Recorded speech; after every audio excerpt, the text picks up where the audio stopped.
হ্যাঁ, আমরা আগেই পরীক্ষা করিয়েছিলাম। ওর শরীর সহজে গর্ভধারণ করতে পারে না। তাই আমি পরিকল্পনা করেছি যে জর্ডিন সন্তানটির জন্ম দেবে এবং পরে নাইলা সেটিকে নিজের সন্তানের মতো বড় করবে, ক্লার্ক জানালো। মেরি চরম ক্ষিপ্ত হয়ে উঠলেন। তুমি এই কথা আমাদের এখন কেন জানাচ্ছ? নাইলা যে মা হতে পারে না এই কথা যদি তিনি আগে জানতেন তবে ক্লার্ক যতই হাঁটু গেড়ে বসে থাকতো না কেন তিনি কখনোই নাইলাকে এই বাড়ির বউ করে আনতেন না। ক্লার্ক মাথা নিচু করল, তার কণ্ঠে আত্মবিশ্বাসের অভাব স্পষ্ট। আমি ভেবেছিলাম কিছুটা সময় দিলে আর চিকিৎসা করালে আমরা এক সময় সফল হব। মেরি নিজেকে শান্ত করার চেষ্টা করলেন এবং ঠান্ডা গলায় বললেন, নাইলাকে এখনই ফোন করে এখানে ডাকো। তোমাকে অবশ্যই ওকে ডিভোর্স দিতে হবে। নাইলা এর আগে তার সাথে যে ধরনের অভদ্র আচরণ করেছিল তাতে মেরি তার ওপর অসন্তুষ্ট ছিলেন। এখন যখন তিনি জানতে পারলেন যে নাইলা সন্তান জন্ম দিতে অক্ষম, তখন তিনি ওকে আর কোনোভাবেই ক্লার্কের স্ত্রী হিসেবে মেনে নেবে না। ক্লার্ক মেরিনের দিকে তাকালো। ঠাকুমা, আমি ওকে ডিভোর্স দেব না। ও যদি মা হতে নাও পারে তাও আমার কিছু যায় আসে না। তুমি আসলেই পাগল হয়ে গেছো। তুমি যদি ওকে ডিভোর্স না দাও তবে আজ থেকে তুমি আর আমার নাতি নও। এই বলে মেরি রাগে গজগজ করতে করতে সেখান থেকে চলে গেলেন। রিচার্ড ঠান্ডা চোখে ক্লার্কের দিকে তাকালেন। আমি তোমার ঠাকুমার কথার সাথে একমত। তাছাড়া নায়লা নিজেই তো তোমাকে ডিভোর্স দেওয়ার পরিকল্পনা করছে। তুমি কি সত্যি এমন এক মহিলার সাথে পুরো জীবন কাটিয়ে দিতে চাও যে সন্তান জন্ম দিতে পারে না? তাদের বিয়ের বয়স মাত্র 3 বছর হয়েছে আর এর মধ্যে ক্লার্ক প্রক্রিয়া করে বসে আছে। তাহলে ভবিষ্যতে কি হবে? তবে আগের মতো না করে ক্লার্ক এবার অস্বাভাবিক রকমের জেদ ধরে বলল, দাদু, আপনারা যাই বলুন না কেন আমি ওকে ডিভোর্স দেব না। যদি না দাও তবে আমি তোমাকে আর কোনোদিন সামনের গ্রুপে ফিরিয়ে আসতে দেব না। রিচার্ড ধমক দিয়ে বললেন। ক্লার্ক একটা তেতো হাসি হাসল এবং বলল, আমাকে তো ইতিমধ্যে আপনার গ্রুপ থেকে তাড়িয়ে দেওয়া হয়েছে। সেখানে ফিরে যাওয়ার মতো মুখ আমার নেই। এই ঘটনার পর আমি বুঝতে পেরেছি যে অন্যের ওপর ভরসা করা কোনো কাজের কথা নয়। আমি নিজের একটা ব্যবসা শুরু করার কথা ভাবছি। রিচার্ডের চোখ মুখ বরফের মতো ঠান্ডা হয়ে গেল। তুমি কি নিজেকে ডেমনের মতো প্রতিভাবান মনে করো যে চাইলেই ব্যবসা সফল হয়ে যাবে?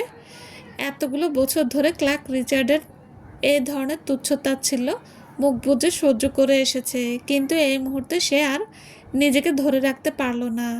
বিগত বছরগুলোতে সে কত কিছু মুখ বুজে সহ্য করেছে, অথচ আজ মাত্র একটা কেলেঙ্কারির কারণে রিচার্ড তাকে এত সহজে ছুঁড়ে ফেলে দিলেন। যদি ডেমন এই প্রক্রিয়া করত তবে রিচার্ড তাকে এত দ্রুত বরখাস্ত করতেন না। দিন শেষে এটা পক্ষপাতিত্ব ছাড়া আর কিছুই নয়।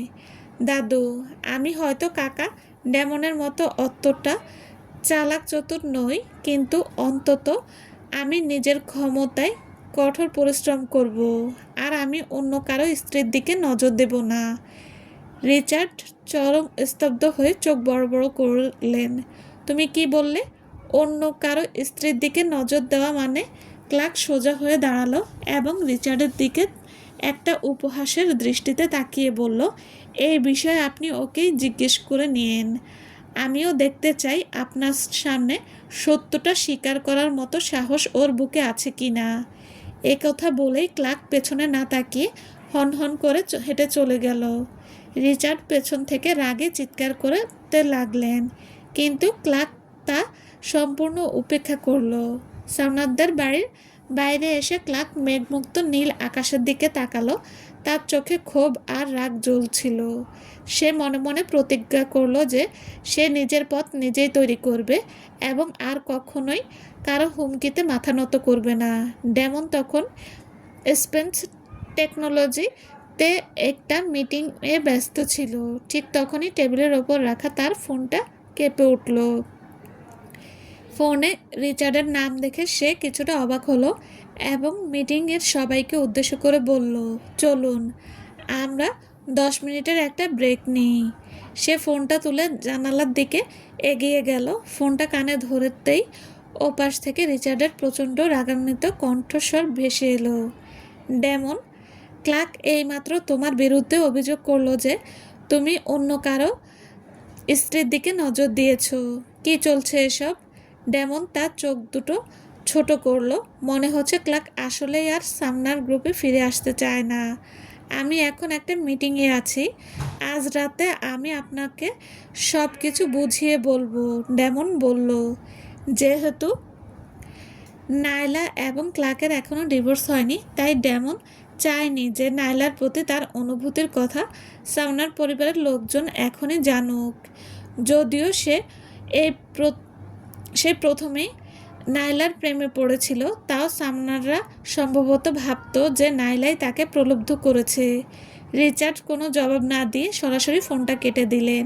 ডেমন স্পেন্সারকে ডেকে পাঠালো এবং নিচু স্বরে নির্দেশ দিল, ক্লার্ক এখন কোথায় আছে খুঁজে বের করে এবং মিটিং শেষ হওয়ার পর তাকে আমার সাথে দেখা করার জন্য নিয়ে এসো। মিটিং আরও 2 ঘন্টার বেশি সময় ধরে চলল এবং অবশেষে তা শেষ হলো। ডেমন যখন মিটিং শেষ করার ঘোষণা দিল, তখন ডিপার্টমেন্টে ম্যানেজাররা দৃশ্যত স্বস্তির নিঃশ্বাস ফেললেন। ডেমন অফিসে ফিরে আসার পর সোফায় ক্লার্ককে বসে থাকতে দেখে তার দৃষ্টি বরফের মতো ঠান্ডা হয়ে গেল। অফিসের ভেতরের পরিবেশটা ছিল বেশ থমথমে এবং দমবন্ধকর। ডেমন ক্লার্কের চোখ মুখোমুখি বসলো এবং ঠান্ডা গলায় বলল, তুমি তোমার দাদুকে যাই বলে থাকো না কেন, আমি নায়লার আশা কখনোই ছেড়ে দেব না। ক্লার্ক হাসলো, কাকা ডেমন, আপনি আশা ছাড়লেন কি ছাড়লেন না তাতে আমার কিছু যায় আসে না। আমি ওকে ডিভোর্স দিচ্ছি না, তাই আপনিও কখনো ওর সাথে থাকতে পারবেন না। ডেমনের দৃষ্টি আরও কঠোর হয়ে উঠল। তুমি ডিভোর্স দেবে কি দেবে না তা তোমার ইচ্ছের উপর নির্ভর করে না। ক্লার্কের চোখে উপহাসের ছটা ফুটে উঠল। সেটা যদি আমার উপর নির্ভর না করে তবে আপনার উপরও করে না। এখন যেহেতু আমি সামনার গ্রুপ থেকে বের হয়ে গেছি, তাই আপনি ওই কোম্পানির ভয় দেখিয়ে আমাকে আর হুমকি দিতে পারবেন না। আমাকে দিয়ে ওকে ডিভোর্স করানোর জন্য আপনি আর কি করতে পারেন? ক্লার্কের নায়লাকে ডিভোর্স দেওয়ার বিন্দুমাত্র ইচ্ছে ছিল না, বরং সে ডেমনের সামনে নায়লার সাথে তার সম্পর্কটা জাহির করে ডেমনকে কষ্ট দেওয়ার পরিকল্পনা করছিল। ডেমন বলল, তোমার এই ধরনের আচরণ দেখে আমার শুধু এটাই মনে হচ্ছে যে নায়লা আগে সত্যিই অন্ধ ছিল। ক্লার্ক উপহাসের সুরে বলল, কাকা ডেমন, আমাকে উস্কে দিয়ে কোনো লাভ হবে না। আমি যতদিন বেঁচে আছি আপনাকে ওর সাথে কিছুতেই থাকতে দেব না। এই বলে ক্লার্ক উঠে দাঁড়ালো এবং ঘর থেকে বেরিয়ে গেল। অফিসের দরজাটা জোরে বন্ধ হওয়ার পর ডেমন তার ডেস্কে গিয়ে বসলো। নিচের ড্রয়ারটা খুলে একটা ফাইল বের করলো যা সে আগেই সেখানে লুকিয়ে রেখেছিল। কিছুক্ষণ চিন্তা করার পর সে একটা ফোন করলো। সন্ধ্যার দিকে ব্যালোরি রেস্তোরাঁয় এসে পৌঁছলো। ডেমনের মুখোমুখি বসার পরও সে কিছুটা অবাকই ছিল যে ডেমন নিজে তাকে দেখা করার জন্য ডেকেছে। সে জিজ্ঞেস করলো, ডেমন মানে মিস্টার সামনার, আমার সাথে আপনার কি দরকার? ডেমন টেবিলের উপর দিয়ে একটা ফাইল তার দিকে এগিয়ে দিল এবং গম্ভীর গলায় বলল, অনুগ্রহ করে এই ফাইলটা নাইলাকে দিয়ে দেবেন। এটা দিয়ে কি করতে হবে ও নিজেই বুঝতে পারবে।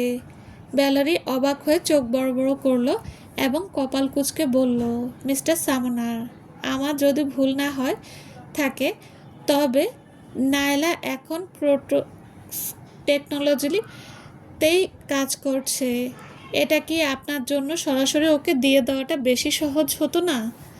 ডেমন মাথা নাড়ল।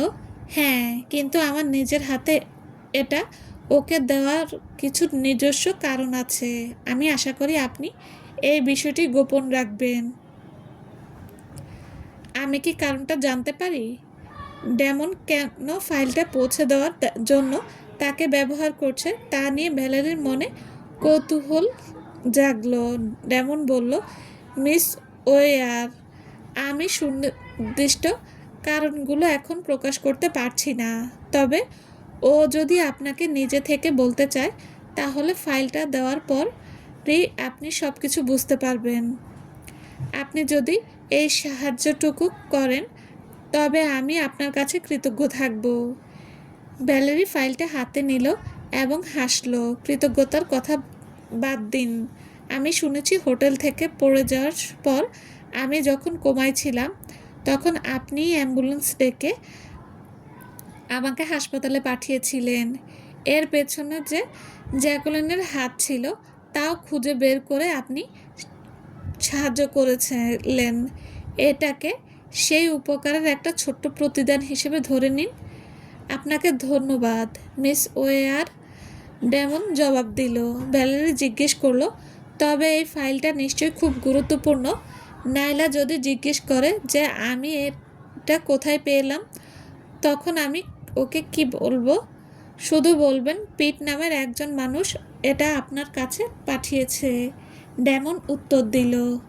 পিট যদি হঠাৎ করে গায়েব না হয়ে যেত তবে ডেমনকে ভ্যালেরির কাছে আসার প্রয়োজন হতো না।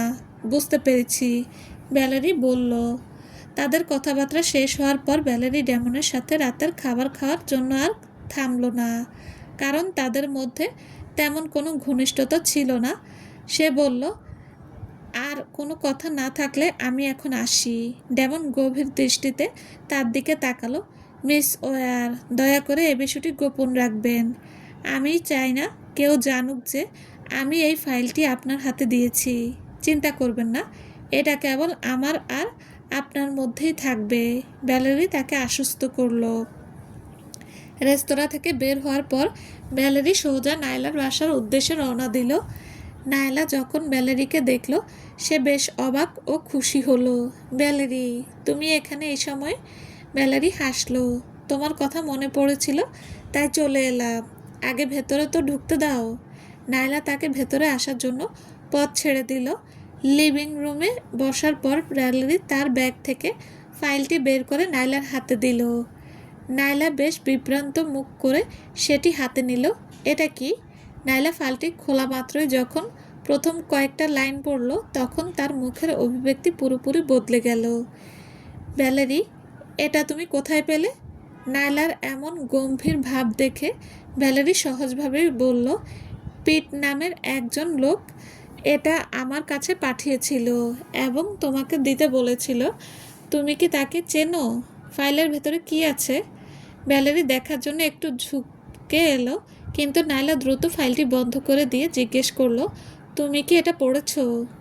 বিষয়টি নিয়ে নাইলার এই লুকোছাপার মনোভাব দেখে ভ্যালেরি মাথা নাড়ল। না, আমি পড়িনি। কিন্তু তুমি এত রহস্য করছো কেন? এটা কি কোনো গোপন নথিপত্র? নাইলা একটা দীর্ঘশ্বাস ফেলে উত্তর দিল, ভ্যালেরি, এই ফাইলে কি আছে তা আমি তোমাকে এই মুহূর্তে বলতে পারছি না। সঠিক সময় এলে আমি নিজেই তোমাকে সব কিছু বুঝিয়ে বলবো।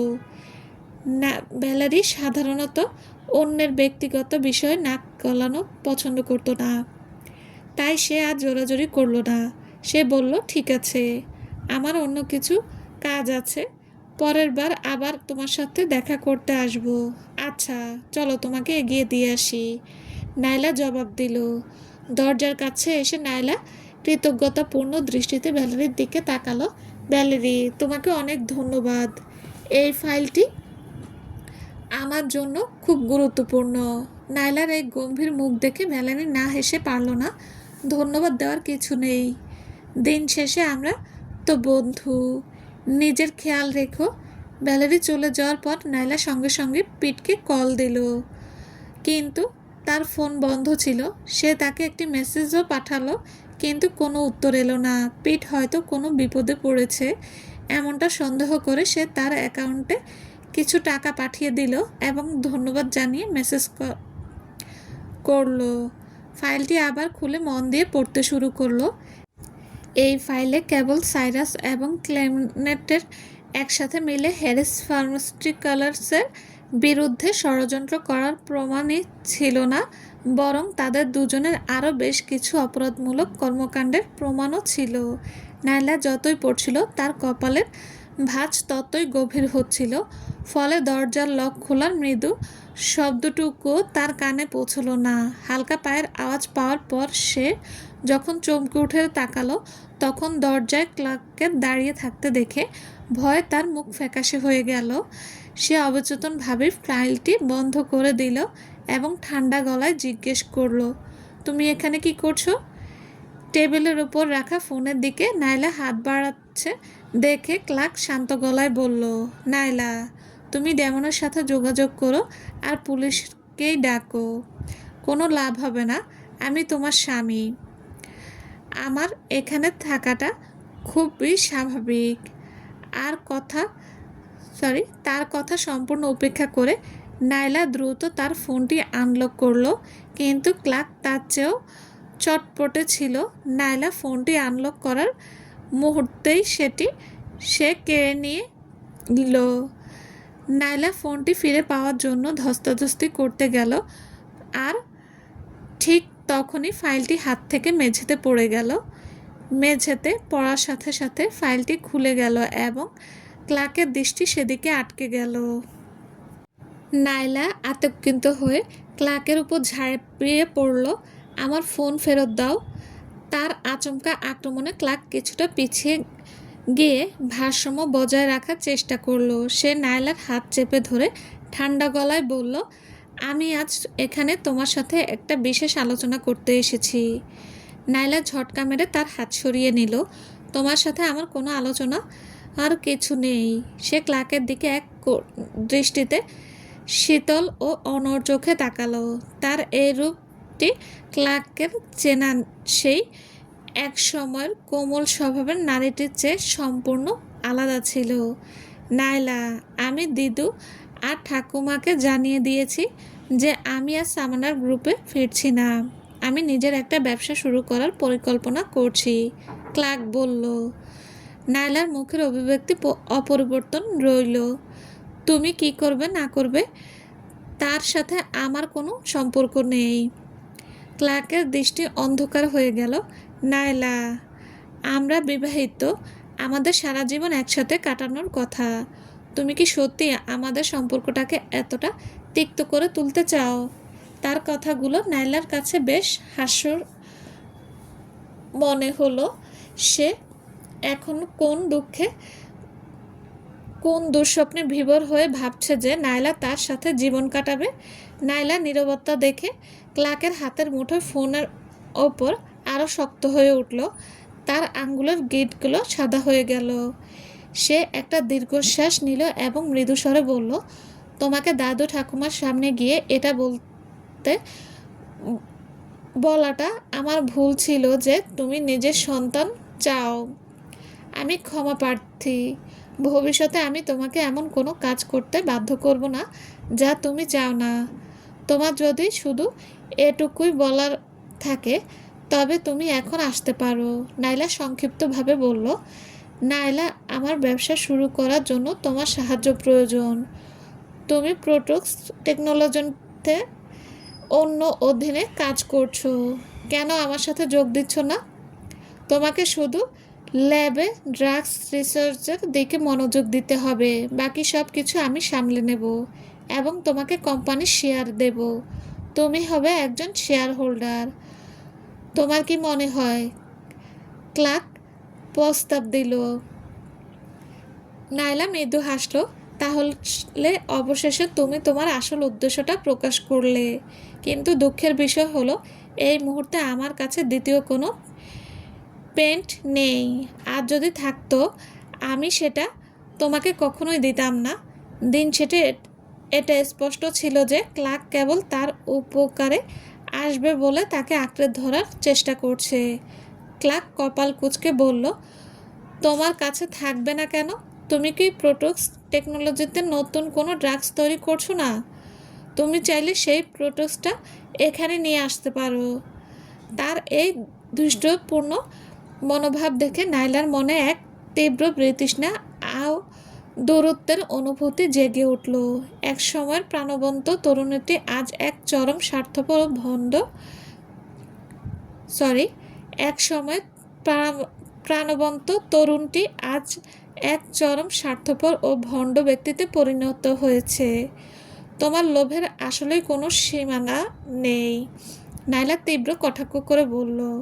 তার চোখে উপহাস টের পেয়ে ক্লার্ক দাঁত কিরমির করে ঠান্ডা গলায় বলল, তুমি যদি জর্ডেনের গর্ভবতী হওয়ার কথা সবার সামনে ফাঁস না করতে তবে আমাকে সামনার গ্রুপ থেকে তাড়িয়ে দেওয়া হতো না। এই ঘটনার দায় তোমাকে নিতে হবে। আমি ইতিমধ্যে ওই তথাকথিত রেকর্ডিং সত্যতা যাচাই করার জন্য লোক পাঠিয়েছি। আগামীকালই তার ফলাফল চলে আসবে। তুমি কি আসলে জানো না যে এই তথ্যটি কে ফাঁস করেছে? নাইলা প্রশ্ন করল। নাইলার সেই পরিষ্কার ও অবিচল দৃষ্টির সামনে ক্লার্ক হঠাৎ করে অস্বস্তি অনুভব করল এবং নিজের চোখ সরিয়ে নিল। এমনকি এটা যদি তোমার ভুল নাও হয়ে থাকে, তাও আমার স্ত্রী হিসেবে তোমার উচিত আমাকে সমর্থন করা। আমার ব্যবসা সফল হলে এই কেবল সামনার পরিবার তোমাকে মূল্যায়ন করবে, ক্লার্ক জোর দিয়ে বলল। সামনার পরিবারের স্বীকৃতি নাইলা একসময় একটা খুব করে চেয়েছিল, কিন্তু এখন তার এসবের বিন্দুমাত্র পরোয়া নেই।